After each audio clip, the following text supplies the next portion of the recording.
In this video, you're going to learn how we find the center and the angle of rotation given a point, a center point.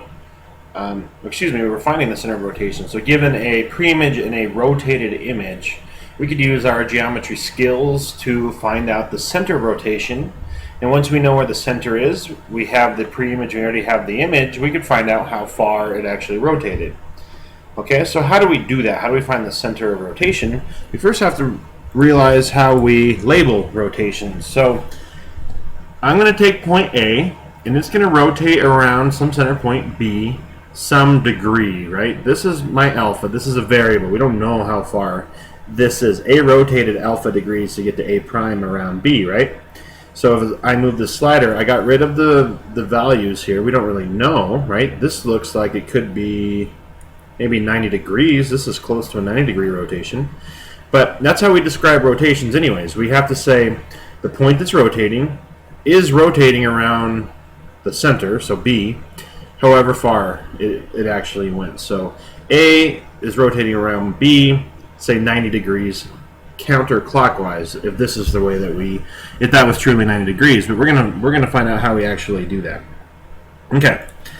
So I'm going to just move this so A prime is somewhere, in the picture here. So we have this rotation, right? As I rotate A prime around, it's got that circular path, which means the distance the pre-image and image are equidistant from that center of rotation. And I'm hoping by now you can kind of see some isosceles triangle stuff that's going to come up over and over and over and over and over again, because it's all about symmetry. If I grab my radius tool, for example, and I say just draw a couple segments, the distance that A is from B, or the visual distance, which is that segment, is going to be equidistant as A prime, right? And if we connect our pre-image and image points with a segment, there's our isosceles triangle. And as we move that A prime around, no matter where we're at, right, those segments, the distance A and A prime are from B are always going to be the same. Even if I move A around, because A prime's a rotation, that distance is always going to stay the same. But if I move B, right, that center, it doesn't matter the distance that our pre-image is from the center of rotation, whether the center moves or the pre-image moves, we don't care. That distance is preserved, meaning is going to be the same. So we'll always have in a rotation isosceles triangle.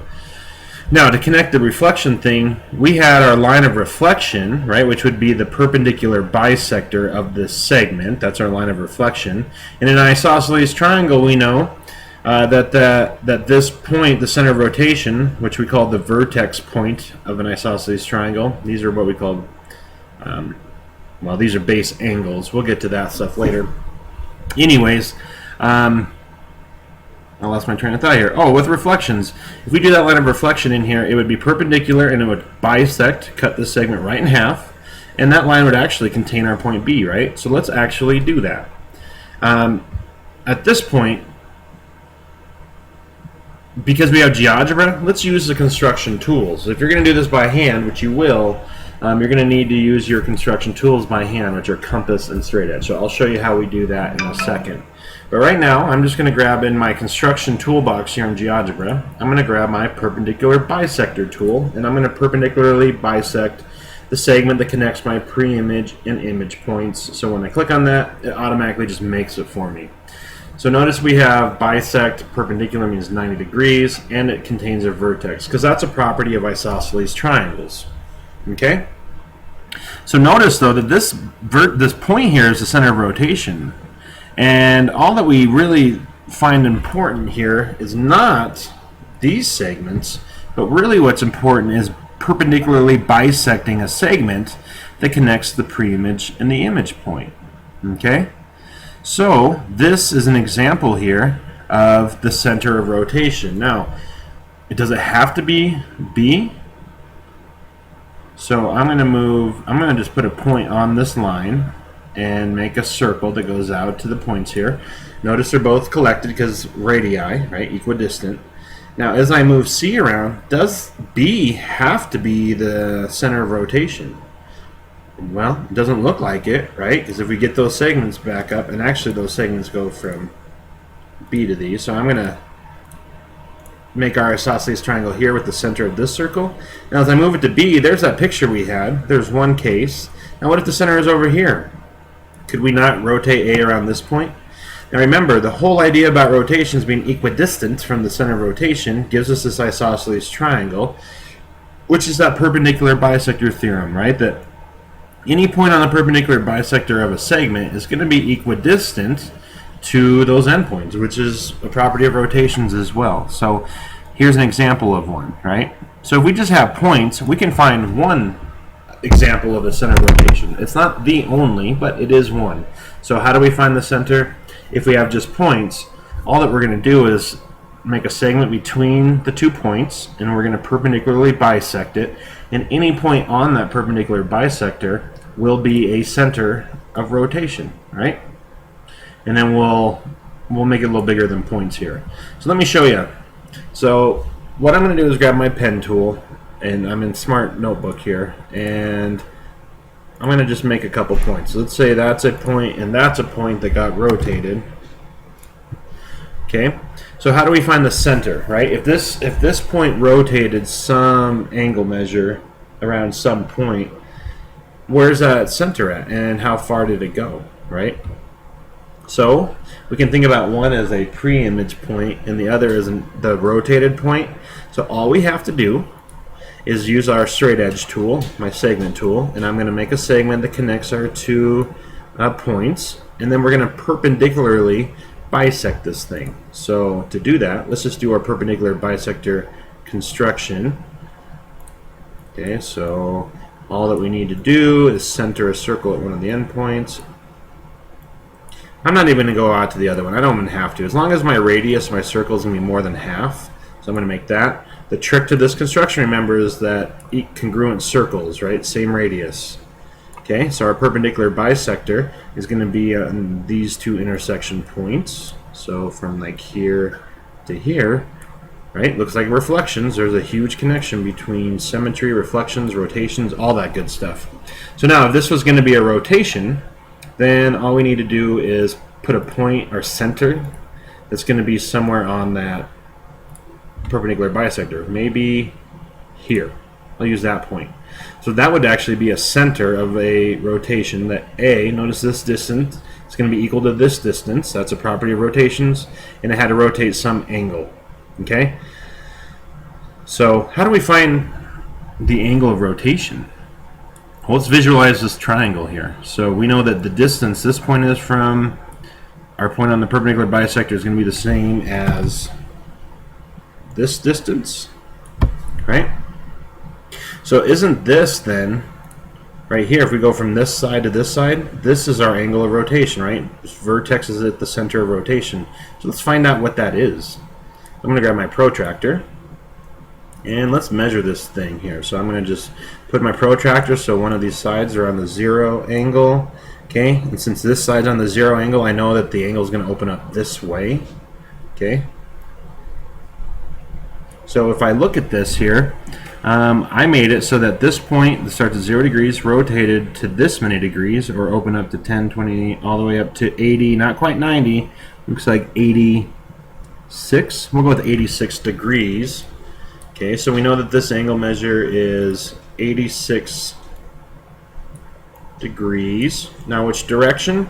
We don't really know. I mean, if we want this point, call it A, to rotate to this point, call it A prime, using our notation, we know then the A went this way, right? Which would be a counterclockwise. Okay? What if we called this one A and this one A prime? Well, then we know the A rotated this way, which would then be clockwise. So knowing our notation, it tells us what is our pre-image and our image point, just like this next example here. Okay, now we have 2 triangles that got rotated. Let's find the center of rotation. Okay? So let's do the exact same thing here. Now we have more than one point in this picture, but let's just look at one pair of pre-image and image points. Now looking at notation here, these don't have any primes, so that denotes our pre-image, our starting triangle. This is our rotated triangle because it has the prime notation. Okay, so I'm going to grab my segment tool and I'm going to draw a segment that connects our pre-image and image points. I'll try to go with the same color here. A prime to A. Okay, so all we have to do to find the center of rotation is perpendicularly bisect this thing. So let me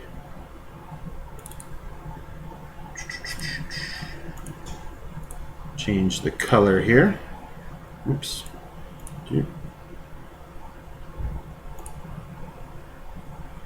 I want to change the color of my.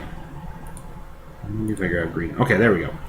So I'm going to make my perpendicular bisector again real quick, centered an endpoint. Just make sure that I have a radius that is more than half, so that my circles will intersect. Circle. Circle. Okay, I don't really need to make the full circle. All I really want are these intersection points, right? So that's going to be our perpendicular bisector that is going to connect these two intersection points. I'm going to extend this here. So there's our perpendicular bisector. We know that center of rotation's got to be somewhere on there. But we can't just pick one. What if I picked a point right here and look at the distance that C is from this point and C prime? Those aren't going to be equal, right? So I'm going to get rid of these circles here because they're kind of in the way. But we use those circles to make this perpendicular bisector. So what if we looked at C and C prime and did the exact same thing? Here's a pre-image. It rotated this far. So if I make a segment that connects my pre-image and image points, and then I perpendicularly bisect this thing. Okay, so I'm going to make endpoint.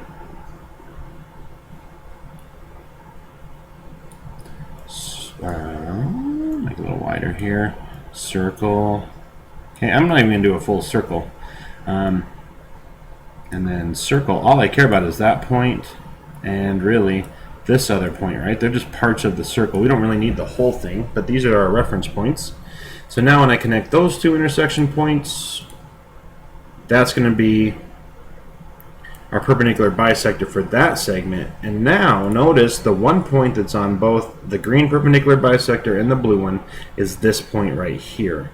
So again, I'm going to get rid of my guide lines here and circles. So now my center of rotation looks like it is right here. Okay? Now, last question. How do we find the angle of rotation, right? Well, let's just grab, we know that each point is going to rotate the same angle, right? B, whatever angle B rotates around the center to end up at B prime is going to be the same angle C is going to rotate to go to C prime, same as A rotates to go to A prime. So all we have to do then is just find that angle. So let's measure an angle here. I'm going to, now that we have that center, I'm going to get rid of my perpendicular bisectors. We don't need them anymore. We just have that center. We don't even need these segments anymore, really, because we have our center that we wanted. So now, if I show A rotating from the center of rotation, or that distance, it's got to be the same as A prime to the center, right? Which here's our angle of rotation right here. So if we grab our protractor, let's just measure that thing real quick. Okay, vertex is at the crotch here. We're going to, it looks like,